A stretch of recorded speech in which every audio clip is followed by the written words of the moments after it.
আসসালামু আলাইকুম রহমতুল্লাহ। আলহামদুলিল্লাহি ওয়াহদা ওয়াসসালাতু ওয়াসসালাম আল্লাহ নবিয়্যা বাদা। প্রশংসা আল্লাহ তাআলার জন্য, শান্তি অবতীর্ণ হোক রাসূলের উপর সাল্লাল্লাহু আলাইহি ওয়াসাল্লাম।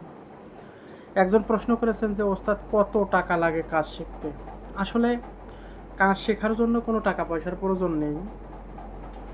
আহ, এই বিদ্যাগুলো, আধ্যাত্মিক বিদ্যাগুলো যারা আপনাকে টাকার বিনিময়ে দিতে চাইবে, মনে রাখবেন তারা আপনার সাথে প্রতারণা করতেছে। ও আপনার কাছ থেকে টাকা নিয়ে খেয়ে ফেলবে, ও আপনাকে কিছুই দিবে না। কারণ এই আধ্যাত্মিক বিদ্যাগুলো পরম্পরায় একজনের নিকট থেকে আরেকজন, আরেকজনের নিকট থেকে আরেকজন, আরেকজনের নিকট থেকে আরেকজন, এইভাবে পরম্পরায় চলে আসে। এগুলো কখনোই বিদ্যা টাকা দিয়ে কেনা যায় না। এখন গুরুর নিকট থেকে দীক্ষা অর্জন করলে গুরুকে গুরু দক্ষিণা দিতে হয়। তাই আপনার গুরুকে আপনি গুরু দক্ষিণা দিবেন, এটা আপনার গুরু আপনার কাছ থেকে চেয়ে নিবে? আপনার যা মন চায় আপনি তা দিবেন। এখন আসেন যে বিদ্যা আসলে কত প্রকার, কি কি এবং কিভাবে অর্জন করা যায়, এই বিষয়ে একটু বিস্তারিত আলোচনা আপনাদের সামনে করি। বিদ্যা মূলত 5 প্রকার। একটি হলো ফকিরি বিদ্যা। আধ্যাত্মিক জগতের বিদ্যাগুলো হলো 5 প্রকার। একটি হলো ফকিরি বিদ্যা, যা ওলিয়া উলিয়া, গাউস কুতুব, পীর মাশায়েখগণ যে বিদ্যা ব্যবহার করে মানুষের উপকার বা কল্যাণ সাধিত করে। 2 নাম্বার বিদ্যা হলো কবিরাজি বিদ্যা, যা তাবিজ, কবজ, দোয়া, কালাম, গাছগাছরা দিয়ে সম্পূর্ণ করে থাকে কবিরাজগণ। 3 নাম্বার তন্ত্রবিদ্যা, তন্ত্র মন্ত্র যন্ত্র এবং টোটকার মাধ্যমে যে কার্যগুলো সম্পূর্ণ করা হয়, ইহা হলো তন্ত্রবিদ্যা বা তান্ত্রিক বিদ্যা। এরপরে রয়েছে কুফরি বিদ্যা, কুফরি কালামের মাধ্যমে যে কার্য সম্পূর্ণ করা হয়, এটা হলো কুফরি বিদ্যা। এরপরে রয়েছে জাদুবিদ্যা, যেমন সম্মোহন, উচ্চাটন, মারণ, বশীকরণ, বিদ্বেষণ, এই সমস্ত কার্যগুলো যে বিদ্যার মাধ্যমে কার্যগুলো সম্পূর্ণ করা হয়, এটা মূলত জাদুবিদ্যা। জাদুবিদ্যা মূলত আবার 4 প্রকার, প্রধানত 3 প্রকার। জাদুবিদ্যা আবার 3-4 প্রকারের হয়ে থাকে, যেমন সাদা জাদু, কালো জাদু, লাল জাদু। যেমন কালো জাদু আবার কি? কালো জাদু হলো যাহা মানুষের উপকার অথবা ক্ষতি সাধনের জন্য অন্ধকার ভাবে দুষ্ট জিনের সাহায্য নিয়ে যে কার্য সম্পূর্ণ করা হয়, সেটা হলো কালো জাদু। যাহা অন্ধকারের জিনিস, যা দেখা যায় না, ধরা যায় না, ছোঁয়া যায় না, কিন্তু অনুভব করা যায়, ঠিক কারেন্টের মতো, বিদ্যুতের মতো। যেমন দেখা যায় না, ধরা যায় না, ছোঁয়া যায় না, ছুঁইলে পারে অনুভব করা যায়। আরেকটি হলো সাদা জাদু, যাহা দর্শকের মাঝে জাদুকররা দেখায়। বিভিন্ন মঞ্চে, স্টেডিয়ামে, স্টেজের মাঝে জাদুকরেরা বিভিন্ন যন্ত্র ইত্যাদি ইত্যাদি হাতের কলা কৌশলের মাধ্যমে যে জাদুগুলো দেখায়, এগুলো হলো সাদা জাদু। এরপরে রয়েছে লাল জাদু, যাহা মানুষকে সুস্থ করার জন্য যে জাদু ব্যবহার করা হয়, ইহা হলো লাল জাদুর অন্তর্ভুক্ত। আশা করি আমি বোঝাতে পেরেছি বিদ্যাসমূহগুলো। এখন আসেন যে বিদ্যা আমরা অর্জন করব কিভাবে। বিদ্যা অর্জিত হয় 3টি মাধ্যমে।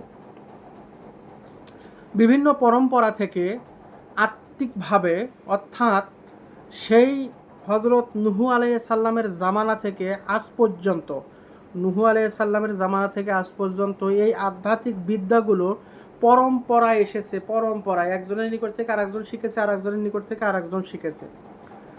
যেমন কি না, এই যে একজন ব্যক্তি যদি আল্লাহর ওলি হতে চায়, তাকে আরেকজন আল্লাহর ওলির নিকটে যেতে হয়, নতুবা সে কখনোই ওলি হতে পারে না, ওলি বলে দাবি করতে পারে না।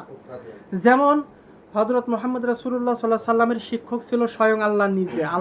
আল্লাহ তাআলা রাসূল সাল্লাল্লাহু আলাইহি সাল্লামকে শিখাইছে।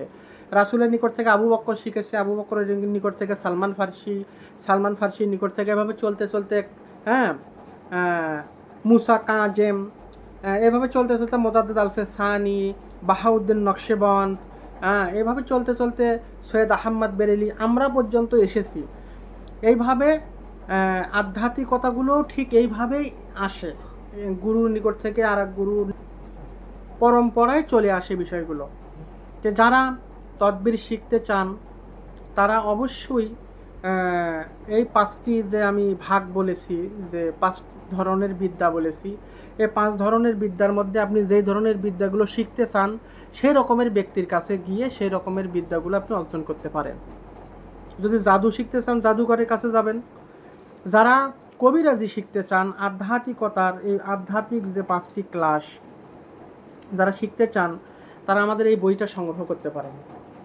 ইহা ব্যতীত আমাদের আরও 7টা বই আছে আধ্যাত্মিকতার উপরে লেখা, তাবিজ কবজ ইত্যাদি ইত্যাদির উপরে লেখা।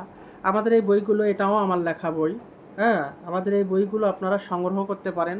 এই বইগুলো সংগ্রহ করলে এর মধ্য থেকে আপনারা জ্ঞান লাভ করতে পারবেন। তবে মনে রাখবেন একটা জিনিস, গুরু ব্যতীত কখনোই এই আধ্যাত্মিক জগতে কাজ করা সম্ভব নয়, কখনোই সম্ভব নয়। যদি সম্ভব হতো, বাজারে অসংখ্য বই কিতাবাদি পাওয়া যায়, অসংখ্য তাবিজের বই, মন্ত্রের বই অনেক পাওয়া যায়।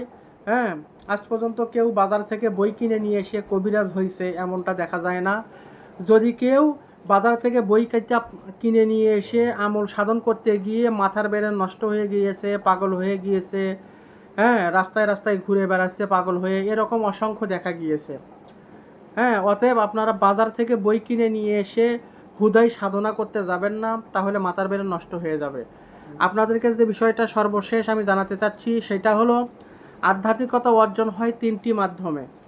এক, আমল এবং সাধনার মাধ্যমে। অবশ্যই গুরুর এজাজত নিয়ে আমল এবং সাধনা করবেন, তবে সফলতা পাবেন।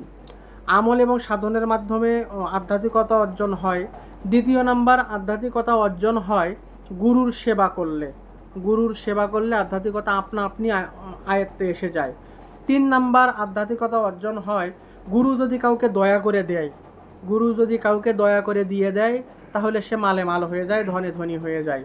আশা করি বিষয়গুলো আমি বুঝাতে পেরেছি। হ্যাঁ, ভিডিওটা যদি শিক্ষামূলক মনে হয় তাহলে ভিডিওটা শেয়ার করে দিবেন, কপি লিঙ্ক করে দিবেন। হ্যাঁ, যদি ভালো লাগে তাহলে একটা লাইক দিবেন। আর যদি কোনো মন্তব্য থাকে তাহলে কমেন্ট বক্সে খোলা আছে, কমেন্ট বক্সে মন্তব্য করে যাবেন। আপনার মন্তব্যের জবাব দেওয়া হবে ইনশাআল্লাহ। আমাদের জন্য দোয়া করবেন, আমরাও আপনাদের জন্য দোয়া করি। সবাইকে আল্লাহ ভালো রাখুক, সুস্থ রাখুক। আসসালামু আলাইকুম ওয়া রাহমাতুল্লাহি তাআলা ওয়া বারাকাতুহু।